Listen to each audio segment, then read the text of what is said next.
Avoidants often look fine at first, not because you didn't matter, but because your absence can feel like relief before it feels like loss. And this is the first truth that saves people from humiliating themselves in the early stage of silence. Because when you disappear, when you stop texting, when you stop chasing, when you finally let the space exist, your nervous system is screaming. Your mind is interpreting the quiet like danger. You feel the urge to fix it, to clarify it, to restore connection so your body can calm down. And then you look at them and they look calm. They look untouched. They post. They laugh. They keep moving. And you take that as proof that you were never important. That conclusion is what makes you break your own boundary. It makes you send the paragraph. It makes you reach out just to check. It makes you offer closure, friendship, one more conversation, one more chance. And every one of those moves is you trying to relieve your anxiety by restoring contact. But what you're seeing in an avoidant is not always peace. It's deactivation. Deactivation is a protective mechanism. It's the nervous system's way of turning down emotional intensity when closeness feels too demanding. Many avoidants are not avoiding love. They are avoiding the sensation of emotional responsibility that love awakens. They don't always experience closeness as comfort.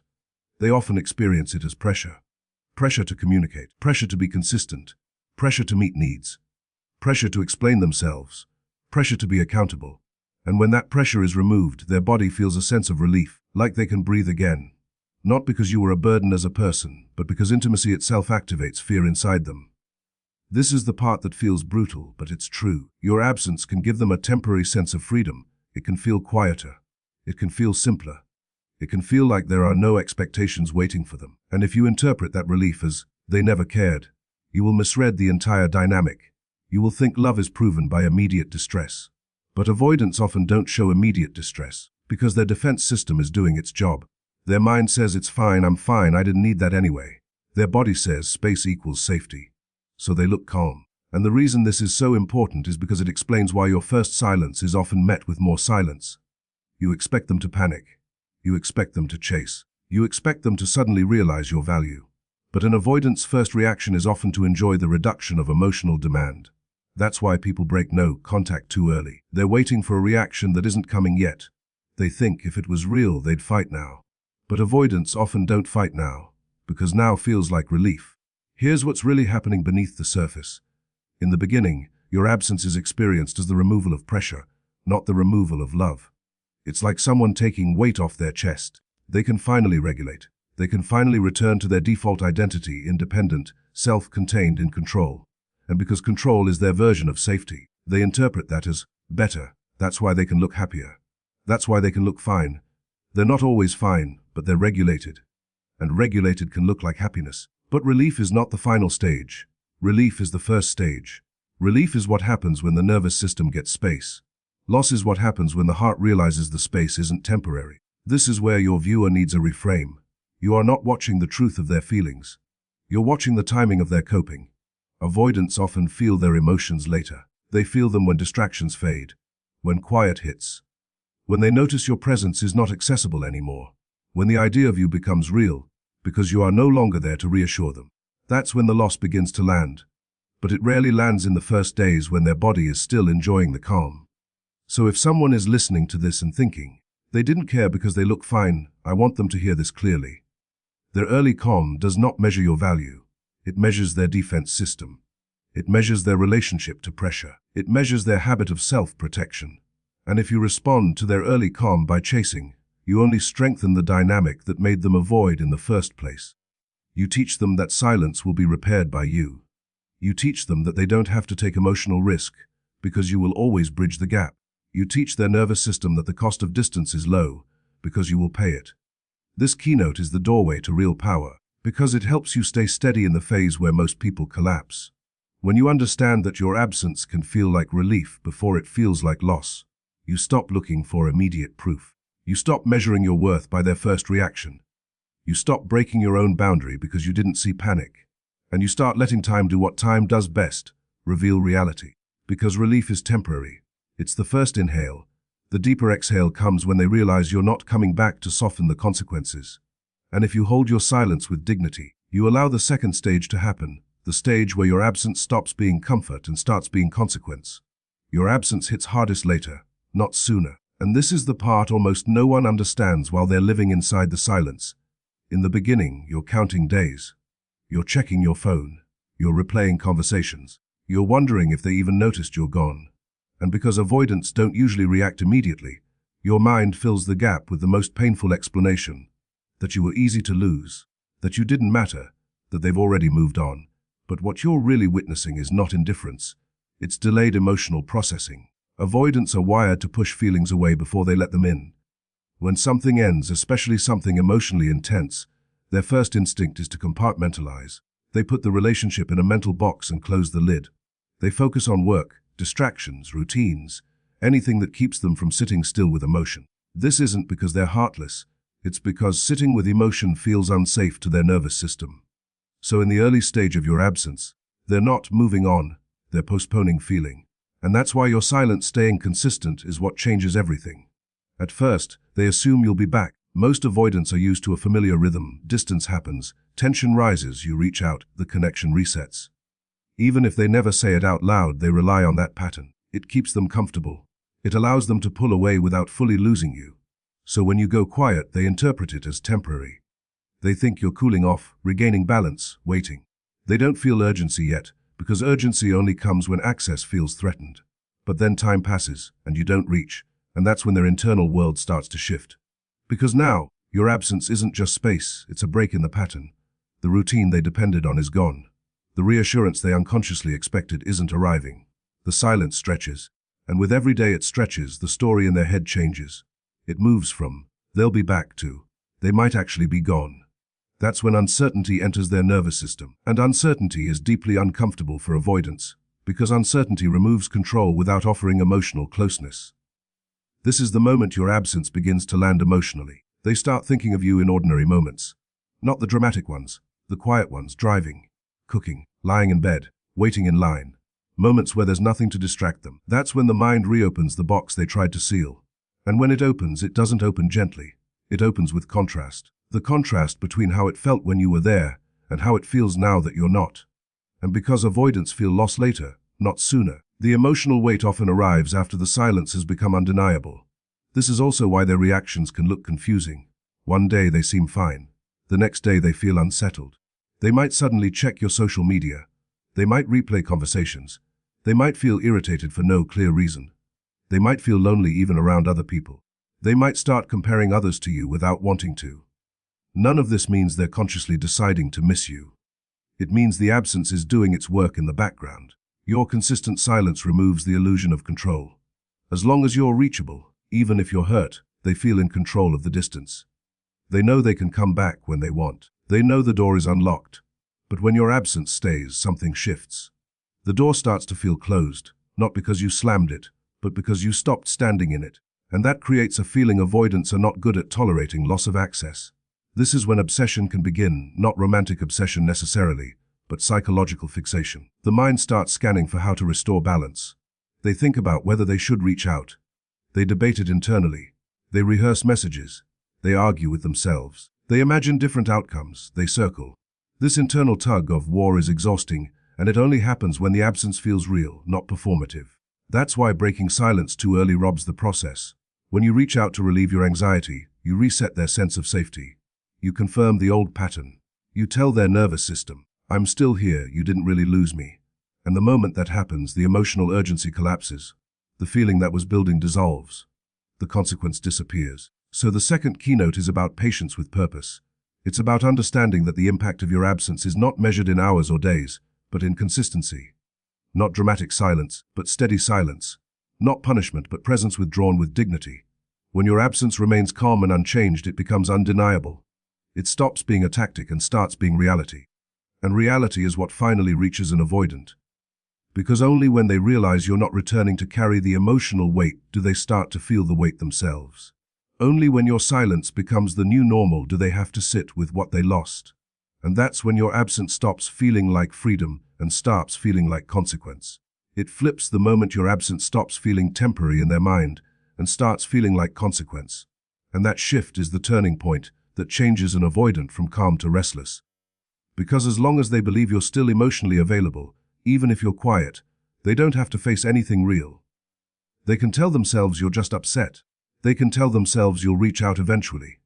They can tell themselves the door is still open, and that belief keeps them regulated. It allows them to enjoy the space without feeling the cost of the space. But consequence is different. Consequence means the pattern has changed. Consequence means access is no longer guaranteed. Consequence means your silence is not a pause, it's a decision. And avoidants often don't feel the relationship fully until it becomes consequence, because consequence is the one thing they can't control with distance. So how does this flip actually happen? It usually happens in small moments, not in one big dramatic realization. They notice you're not checking in.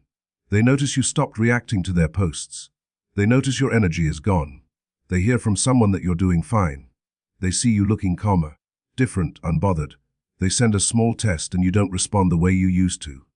They realize you're not available to soothe their comfort anymore. And when those signals pile up, their nervous system starts to read your absence as permanent. The avoidant brain often works on predictive comfort. It doesn't just need space, it needs to know the space is controlled. They want to feel like they can pull away and still return on their timeline. That illusion of control is what makes the early silence feel safe. But the flip happens when they can't predict your return. When they can't sense your pull toward them. When they can't rely on your loyalty to bridge the gap. That's when uncertainty enters, and uncertainty is deeply unsettling to an avoidant, because uncertainty threatens their main currency, control. When an avoidant feels control, they can relax. When they feel they're losing control, they become activated. Not always outwardly, but internally. They start scanning, they start thinking, they start replaying. They start looking for ways to restore stability. And this is where many people misunderstand what they're seeing. They think an avoidant's sudden interest means love. Sometimes it does, but very often, it means consequence triggered their attachment system.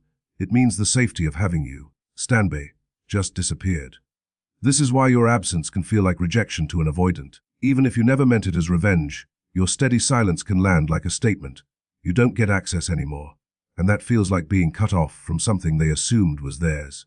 Again, not ownership of you as a person, but ownership of the emotional role you played in their life. The one who stays, the one who forgives, the one who returns, the one who makes it easy. When you stop playing that role, consequence becomes real. And here's the part that matters for your viewer. Consequence is what produces honesty. Not their words, not their nostalgia, not their late night feelings, consequence. Because consequence forces the avoidant to face a choice they've been avoiding. Either they step forward with real effort, or they let you go. As long as there is no consequence, they can hover in the middle forever. They can enjoy connection when it feels good and disappear when it feels heavy. They can keep you in the gray zone. But consequence collapses the gray zone. What does this look like outwardly? This is when the hovering starts. They begin checking your stories more. They might like something. They might send a random A. They might ask a question that doesn't matter. They might show up at odd hours. They might suddenly bring up a memory. These are not always romantic gestures. They're often attempts to restore access without risking full vulnerability. They're trying to confirm, am I still welcome? Do I still have a place? Can I still get in without paying the price of accountability? And the reason this stage is so important is because this is where you can either keep consequence intact or destroy it. If you respond to their first hover with a flood of emotion, you remove consequence. You show them they can return without change. If you respond with cold punishment, you create fear and defensiveness. But if you respond with calm, brief warmth and you keep your standards, you keep consequence intact without cruelty. You show them, yes, connection is possible, but access is not free. This is the true turning point. When your absence becomes consequence, your presence becomes a choice. And that's exactly what an avoidant has struggled with: choice. Choice requires ownership. Choice requires vulnerability. Choice requires showing up. So the flip doesn't guarantee they'll rise, but it guarantees clarity is coming. Because once consequence is real, the relationship can no longer survive on ambiguity. Either they step forward into consistency, or you stay gone, and your nervous system finally stops living on edge. That's why this keynote is the core of the whole topic. Your absence hits hardest when it stops being a pause and becomes a boundary they can't bargain with. They don't rush in, they hover. And hovering is what avoidant longing looks like when pride is still in the room.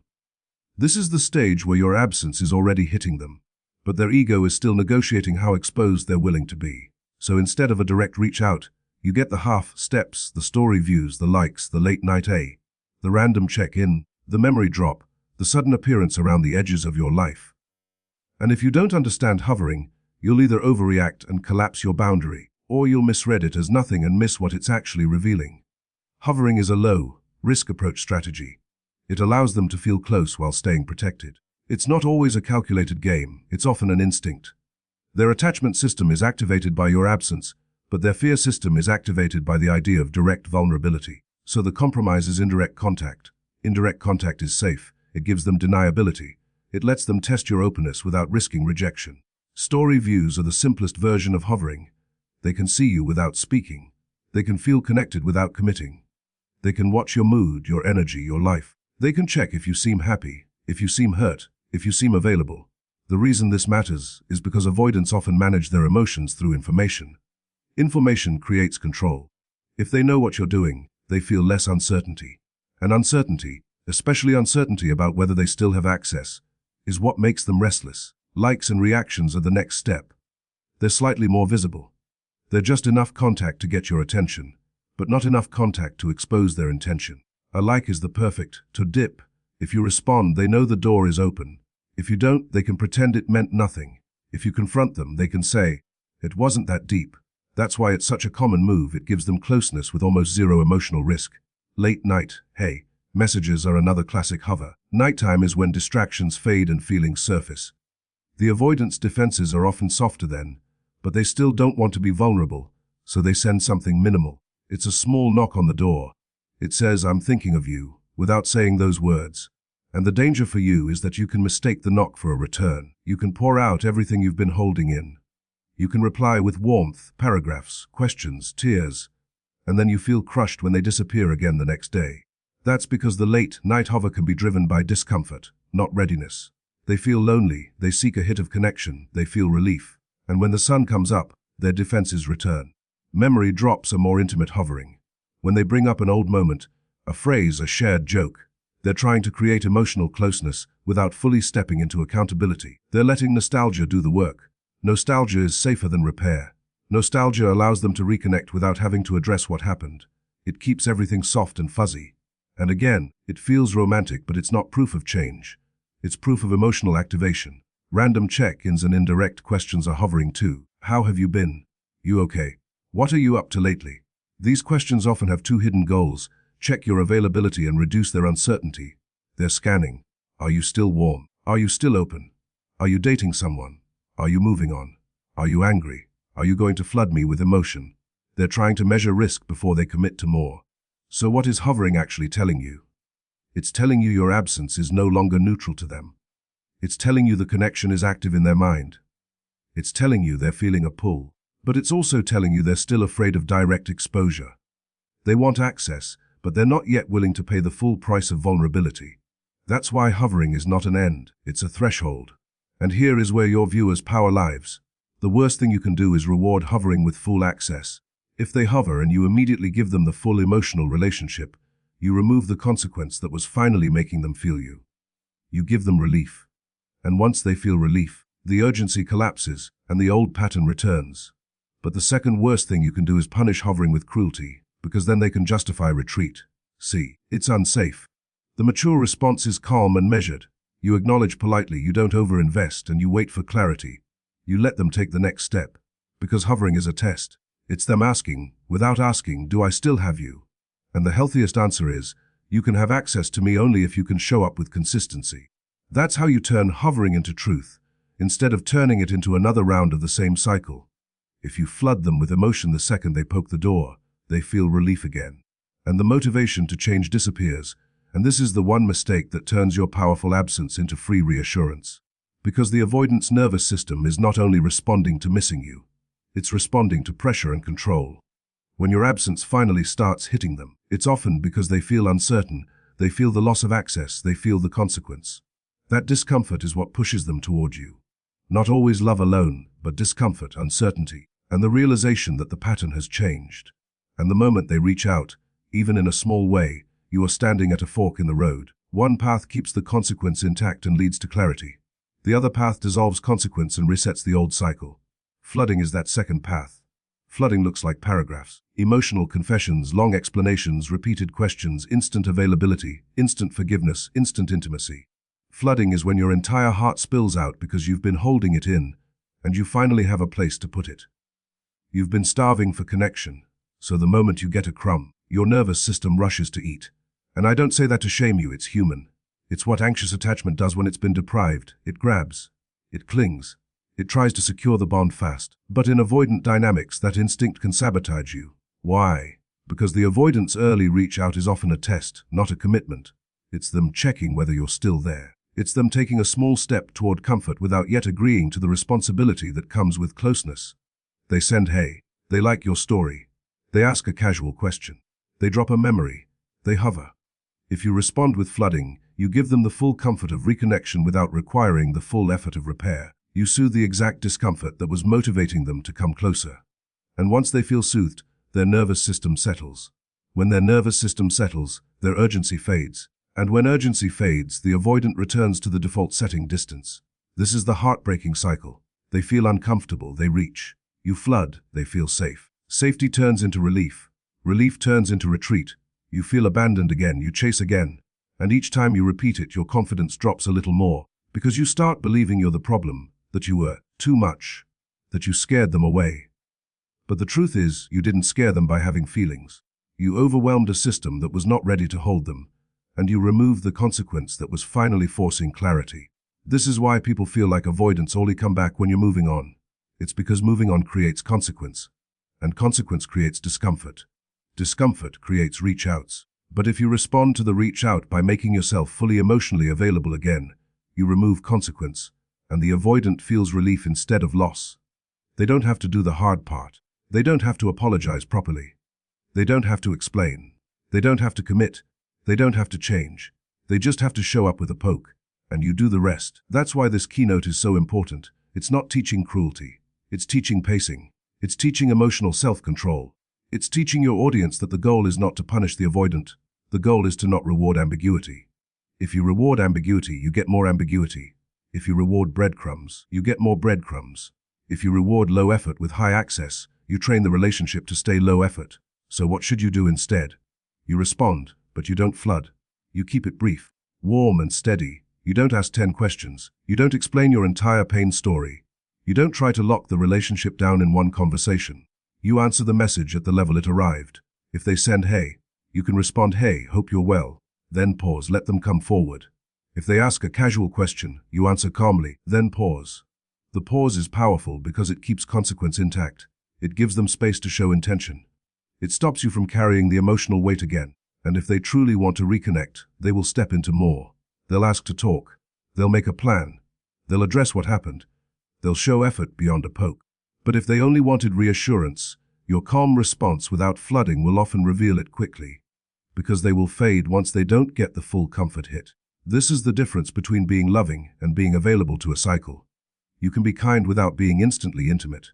You can be warm without being wide open. You can be open to repair without giving away your dignity. Because the moment you stop flooding, you stop being controlled by your own anxiety. You stop giving your power away to the smallest sign. You stop turning their poke into your surrender. And that's how your absence keeps its impact long enough for truth to show up. Your absence hits hardest when it's calm and clean. And that means warm but brief responses with clear standards, so they either rise into consistency or you stay free. And this is the payoff, because it gives you dignity without turning you cold. Most people think the only way to make an avoidant feel it is to punish, to disappear dramatically, to block, to post revenge, to act like you never cared. But that kind of absence creates noise, and noise gives the avoidant an excuse. They can call it drama. They can call it pressure. They can tell themselves you're unstable. They can justify retreat. Calm absence doesn't give them that escape. Calm absence is quiet certainty. It's the one thing they can't argue with. A calm, clean absence is not a performance. It's not a tactic. It's the natural consequence of you stepping back into self-respect. It's you removing your energy from a dynamic that was draining you. It's you choosing to stop auditioning for love. And what makes it hit an avoidant hard is that it changes the rules they relied on. Avoidant dynamics often survive because you keep the emotional bridge alive. You keep checking in. You keep forgiving. You keep explaining. You keep making it safe for them to withdraw without losing you. Calm absence removes the bridge, but it doesn't burn it. It simply stops holding it up. That's why it hits so differently. Because burning bridges can be dismissed as emotion. Removing the bridge quietly can't be dismissed. It forces reality. It tells their nervous system. Access is not guaranteed anymore. And that's when their system becomes activated. Not because you're playing hard to get, but because you're no longer available to stabilize their comfort. Now, here's where your viewer needs something practical, because the hardest part is what to do when they test the door. Avoidants almost always test the door before they step through it. They hover, they send a hey, they like a post, they drop a memory, they appear at odd hours, and the old version of you wants to take that as a full return. The old version of you wants to pour out feelings and reopen the relationship instantly. Calm, clean absence does something different. It meets the test with steadiness. Steadiness looks like this. You respond warmly, but briefly. You don't punish. You don't ignore out of ego. You don't flood with emotion. You don't upgrade them back into full access. You reply at the level of the message. If they say hey, you say hey, hope you're well. Then you pause. That pause is not a game. It's a boundary that says I'm not carrying this alone anymore. If you want contact, come forward with intention. And then the second part, standards. Standards are not lectures. Standards are not lists. Standards are one-sentence truths. I'm open to talking, and I need consistency. I'm open, but I'm not available for disappearing and returning. I'm happy to reconnect, but I'm only building something steady. You don't repeat it 10 times. You don't argue about it. You simply let it sit in the space like a sign on a door. Because what you're doing is removing ambiguity. Ambiguity is the oxygen of avoidant cycles. When things are ambiguous, they can take what they want and disappear when they want. When things are clear, they have to choose. This is why calm, clean absence forces the truth. If they are capable, they will rise. Rising doesn't mean they become perfect overnight. It means their effort increases not in one emotional burst, but in a pattern. They communicate more steadily. They make plans. They follow through. They address what happened. They repair instead of pretending. They can tolerate your standard without running. They don't turn your needs into pressure. They meet you with adult energy. If they are not capable, they will reveal that too. They will hover, then retreat. They will breadcrumb. They will pop up when they feel lonely, then vanish when closeness grows. They will want the comfort without the responsibility. And because your absence is calm and clean, you won't get dragged into the old loop. You won't have to decode. Their behavior will make it obvious. And if they are not invested, your standards will make them disappear. And while that can sting, it's clean pain, not slow pain. Clean pain heals, slow pain hooks you. So the payoff is not controlling them. The payoff is controlling your participation. Calm, clean absence is you taking your nervous system back. It's you stopping the emotional chasing that trained them to relax in withdrawal. It's you becoming the person who can feel love and still choose dignity. It's you becoming so steady that whether they return or not, you don't lose yourself. Because the deepest power in this entire conversation is this: you don't need them to feel it, to be okay. You don't need their regret to validate your value. You don't need a reach out to prove you mattered. When you're calm and clean, you stop needing signs, because you start living like someone who knows the truth. And that truth hits an avoidant hard because it's unfamiliar. It's the first time they feel the full weight of distance without the cushion of your pursuit. And the first time they realize that access to you is not automatic. It's earned through consistency.